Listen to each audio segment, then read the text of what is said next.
암살작전의 지휘자 박선호 의전과장은 작전 배치를 끝내고는 7시 20분쯤 경호원 대기실로 들어갔다. 대통령이 식사하고 있는 안방과는 마루를 사이에 두고 있었다. 두 해병대 친구는 자신이 맡겠다고 결심한 터였다. 사살하지 않고 무장 해제시킬 수도 있을 것이라는 생각을 했다. 해병대 간부 후보 동기생 정인영 처장과 후배인 안재송 부처장은 땅콩을 먹으면서 텔레비전을 보고 있었다. 미 8군 방송이었다. 박선호는 문 쪽에 있는 소파에 앉아서 같이 텔레비전을 보고 있다가 7시 38분쯤 문 밖으로 나왔다. 그는 아무것도 모르는 식당 관리인 남효주를 시켜 부장에게 전화가 왔다고 전하라고 했다. 안방 앞에 있는 부속실로 나온 김재규는 박선호에게 준비 다 됐지? 하고 물었다. 준비 완료를 확인한 김 부장이 곧장 안방으로 돌아가는 바로 그때 세계 사격대회 한국 대표 선수기도 했던 안재송이 대기실에서 나와 복도를 건너 화장실로 들어가는 게 아닌가. 박선호가 질려서 마루에 서 있는데 안재송은 이내 화장실에서 나오더니 대기실로 다시 들어갔다. 박선호는 안재송을 따라 대기실로 들어가 입구 쪽에 있는 소파에 앉았다. 손은 허리에 가 있었다. 저녁 7시 40분쯤 김재규가 슬그머니 바깥으로 나간 사이에 차지철 경호실장의 지명으로 신재순이 노래를 부를 차례가 됐다. 사랑해, 당신을 정말로 사랑해 까지 부르는데 기타가 멎었다. 음치에 가까운 신양의 노래를 심수봉의 기타 반주가 따라갈 수가 없었던 것이다. 심수봉이 신양의 음정에 맞추려고 기타를 퉁겨보고 있는 사이에 대통령이 말했다. 이 노래는 나도 아는 노래인 것 같은데 우리 아이들이 가끔씩 부르거든. 김재규가 안방으로 돌아오니 신재순이 노래를 부르고 있었다.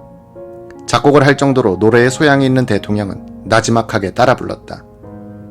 각하도 그 노래 아십니까? 차지철이 말했다. 신양은 노래를 부르면서도 김재규가 소리 없이 들어와서 맞은편 자리에 앉는 것을 눈여겨볼 수 있었다.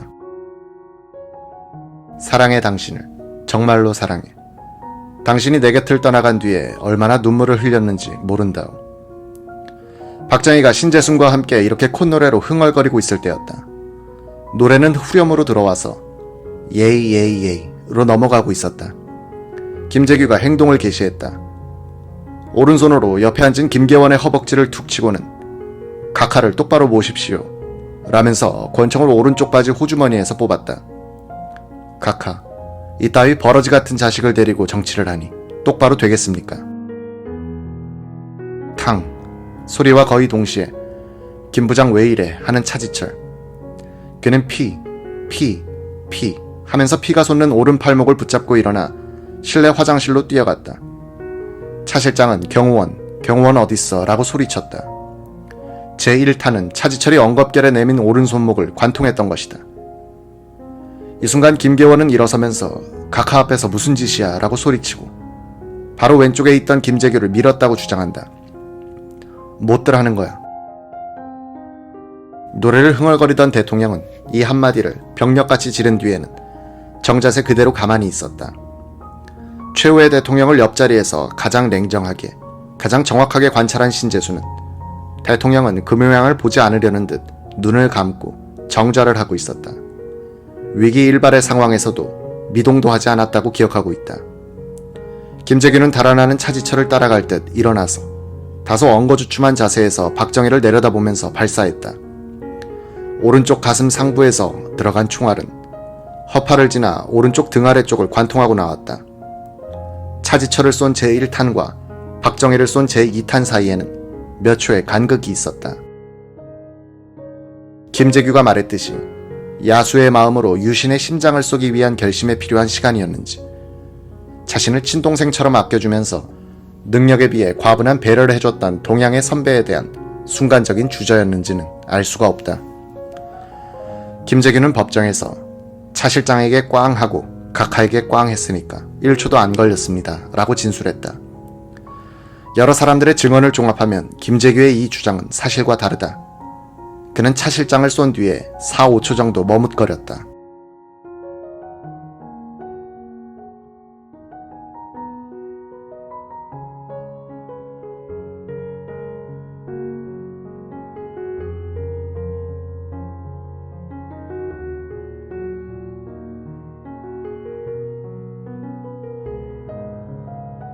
김계원은 박정희가 총을 맞고 왼쪽으로 스르르 쓰러지는 것까지 보고 마루로 뛰어나갔다. 김계원은 김재규와 차지철이 싸우는데 각하가 옆으로 피하는 줄 알았다는 것이다. 대통령 바로 오른쪽 옆자리에 있었던 신재수는 박 대통령은 총탄을 맞은 뒤 고개를 떨구고 기울어졌는데 이마가 식탁 위에 닿았다고 기억한다. 김계원 씨가 김재규를 말리는 행동은 본 적은 없고 일어서는 것을 본 적도 없습니다. 김 실장은 아마 전기불이 나가 제가 볼 수 없었을 때 일어나 마루로 나간 것 같습니다. 거무튀튀한 권총을 손에 든 제 정면의 김재규 표정은 무서웠습니다. 저의 오른쪽에 앉아있던 차지철은 어이없다는 표정이었습니다. 김재규는 박정희에게 한 발을 쏜 뒤에 다시 연발 사격을 하려고 방화쇠를 당겼다. 방화쇠를 당겼는데 발사가 되지 않았다. 그는 차지철의 반격이 있을까 당황하여 연거푸 놀이새를 후퇴시켜봤지만 놀이새가 움직이지 않자 마루로 뛰어나갔다. 김재규는 차지철이 권총을 차고 있다고 생각하고 있었다. 그 순간 전기불이 일제히 나갔다. 옆방인 대기실과 주방에서는 탕, 탕, 탕 하는 권총 소리와 움직이지 마 하는 고함 소리가 뒤원벅이 되어 아수라장을 연출하고 있었다. 안방에서 마루로 뛰어나간 김계원은 불 켜, 불 켜 라고 소리쳤다. 11.6 사건 수사에서 풀리지 않고 있는 부분이 김재규의 권총 고장이다. 고장 이유에 대해서 조사가 이루어지지 않았기 때문이다. 사건 직후 합수부에서는 김재규는 박정희를 쏜 제2탄의 탄피가 방출되지 않아서 장전이 되지 않았다고 주장했다. 그러나 기자가 이 독일제 월터 PPK 권총을 작동시켜보고 내린 결론은 김재규의 주장이 사실과 부합하지 않는다는 점이었다. 합수부의 현장 검증 조서를 보면 이 권총에서 발사된 2발의 탄피가 다 발견됐으므로 김재규의 진술은 사실 오인이다. 이 권총은 007 영화에서 제임스 본드가 즐겨 쓰던 것이다. 32구경에 손잡이가 짧고 얇아 소나기에 잡혔을 때 안정감이 크다. 이 권총은 손잡이를 잡은 오른손의 엄지손가락을 위로 펴서 안전장치, 즉 자물쇠를 올리고 사격을 하도록 돼 있다. 어떤 충격이나 손가락의 작용으로 해서 이 자물쇠가 내려오면 실탄 장전이 되지 않는데 사격 중에 그런 고장이 잦다는 것이 이 권총의 약점이다. 김재규는 자물쇠가 내려와서 잠겨진 것을 모르고 놀이새만 후퇴시키려다가 실패했던 것으로 보인다.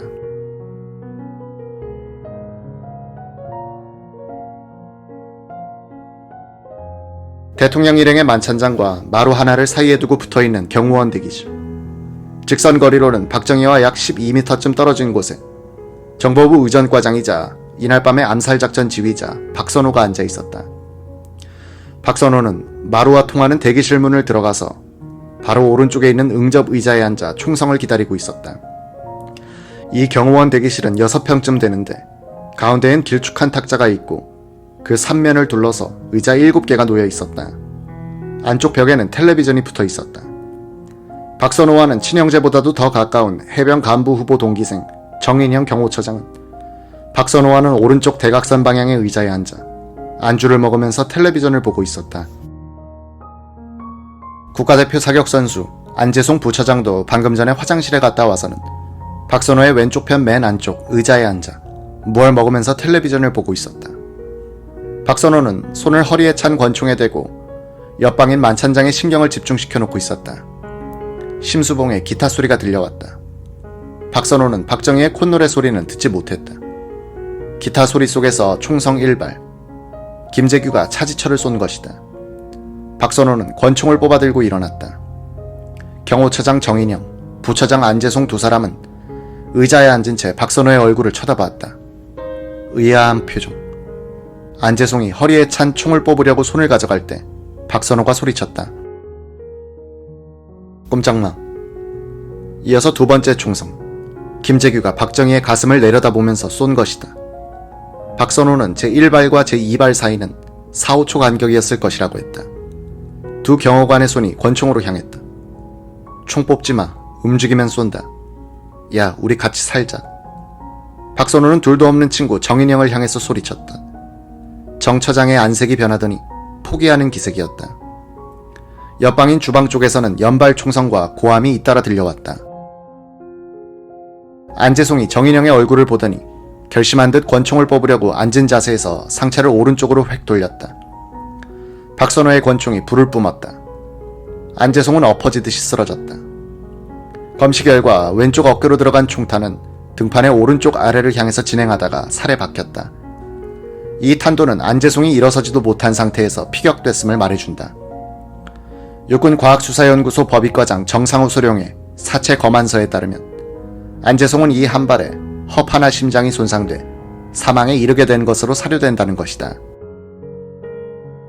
이 순간 박선호의 맞은편 의자에 앉아있던 정인영도 몸을 일으켜 권총을 뽑으면서 박선호를 향해서 덮쳐오듯 다가왔다. 박선호는 문 쪽으로 2보가량 뒤로 물러서면서 절친한 친구를 향해서 방아쇠를 당겼다. 탕. 정인영은 앞으로 꼬꾸라졌다. 탄알은 왼쪽 목으로 들어가 오른쪽으로 직선 관통을 했다. 육군과학수사연구소 법의과장 정상우 소령이 작성한 사체 검안서에 따르면 목 관통상으로 목에 나 있는 기도와 혈관이 파괴돼 질식사 또는 공기전색증으로 사망케 된 것으로 보인다는 것이다. 박선호는 그때 두 사람이 동시에 달려들었으면 나는 당했을 것이다. 뒷걸음치다가 문지방에 걸려 넘어질 뻔했다고 재판정에서 진술했다. 같이 살자면서 그가 두 경호원을 붙들어둔 시간은 약 15초. 박선호는 그 15초가 길게 느껴지더라고 했다. 박선호는 또 안재송이가 총을 뽑지 않았더라면 정인영도 뽑지 않았을 것이고 그랬다면 본인도 그들을 죽이지는 않았을 것입니다. 라고 군 검찰에서 진술했다. 안재송은 0.7초 안에 권총을 뽑아서 25m 떨어진 곳에 있는 바카스병을 맞힐 정도의 실력을 갖고 있었지만 선수를 빼앗겼던 것이다. 박선호가 대기실에서 마루로 뛰어나가는 순간 전깃불이 나갔다. 이 전깃불이 조금 일찍 나갔더라면 박선호가 당했을지 모른다. 그랬다면 두 경호원이 안방으로 뛰어들어가서 치명상을 입지 않은 박정혜를 구출할 수 있었을 가능성도 있다.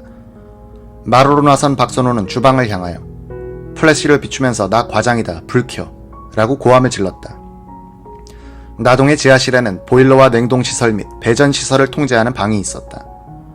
이곳을 관리하는 강무홍 기관공은 신문을 읽고 있다가 총성을 들었다. 그는 순간적으로 전기 합선이라고 생각했다. 냉동실 문 바깥에 있는 배전판을 열고 인입선 주 스위치를 내렸다. 나동 전체가 정전이 된 것이다. 강무홍이 지하실 계단을 통해서 지상으로 올라가는데 주방 쪽에서 꼼짝마 움직이면 쏜다는 소리가 들렸다. 그는 합선은 아닌 것으로 판단했다. 급히 뛰어내려와서는 라이터를 켜고는 배전판을 비추면서 스위치를 다시 올렸다. 겁이 난 그는 지하실 문을 안으로 걸어 잠그고 전등을 다 끄고는 숨을 죽이고 있었다. 불이 다시 켜지는 것과 동시에 박선호의 눈에는 안방문 모퉁이를 도는 마루에 김계원이 엉거주춤 서 있는 것이 보였다. 김계원은 김재규가 안방에서 두 발을 쏘고 불이 꺼지자 자신은 마루로 나와서 대기실, 주방, 안방 사이 중간 지점 벽에 있었다고 진술했다. 그는 한 20초 뒤에 다시 전깃불이 들어오고 김재규가 마루에서 박선호의 권총을 빼앗아 가는 것을 보지 못했다고 진술했다. 이게 사실이라면 김계원은 공포와 죽기로 해서 벽에 기대어 눈을 감고 있었다는 뜻이다. 승용차 재민이 안에서 박흥주, 이기주, 유성옥 세 사람은 허리에 찬 권총에 손을 대고 총성이 나기만을 기다리고 있었다. 차의 앞뒤문은 살짝 열려 있었다. 이 재민이는 주방 벽면과는 나란히 놓여 있었다. 유성옥과 이기주가 앉은 자리는 주방 쪽이었고 박흥주는 반대편이었다. 유성옥이 차 안에서 주방 쪽을 주시하고 있는데 청와대 경호원으로 보이는 세 사람은 주방 밖 정원에 모여 잡담을 하고 있었다. 식당차 운전기사 김용남이 재민이 쪽으로 다가오더니 앞자리에 앉은 박흥주 대령을 힐끗 살펴보고는 주방 안으로 사라졌다. 조금 후에 두 경호관이 주방 안으로 들어가고 한 사람이 혼자 바깥에 남아 있었다. 차 안에 세 사람은 손을 권총에 갖다 대고 총성을 기다리고 있었다. 안방에서 첫 총성. 해병대 하사 출신 경비원 이기주는 딱 총소리 같다고 느꼈다. 박흥주와 이기주, 유성옥은 권총을 빼들고 미리 열어둔 차문을 밀고 나가 약 7m 떨어진 주방을 향해서 뛰었다. 박흥주 대령은 권총의 안전장치를 풀면서 뛰었다. 총성과 함께 주방 바깥에 남아있던 사람이 안으로 뛰어들어갔다. 그를 향해서 유성옥은 뛰었다. 그 사람은 오른쪽 출입문을 통해서 주방으로 들어서더니 뒤돌아보는 동작을 취했다. 유성옥은 그가 권총을 빼고 있다는 판단을 했다. 약 3m 앞에 있는 그를 조준하여 첫 총탄을 발사했다. 그는 푹 쓰러지더니 안쪽 바닥으로 기어가고 있었다.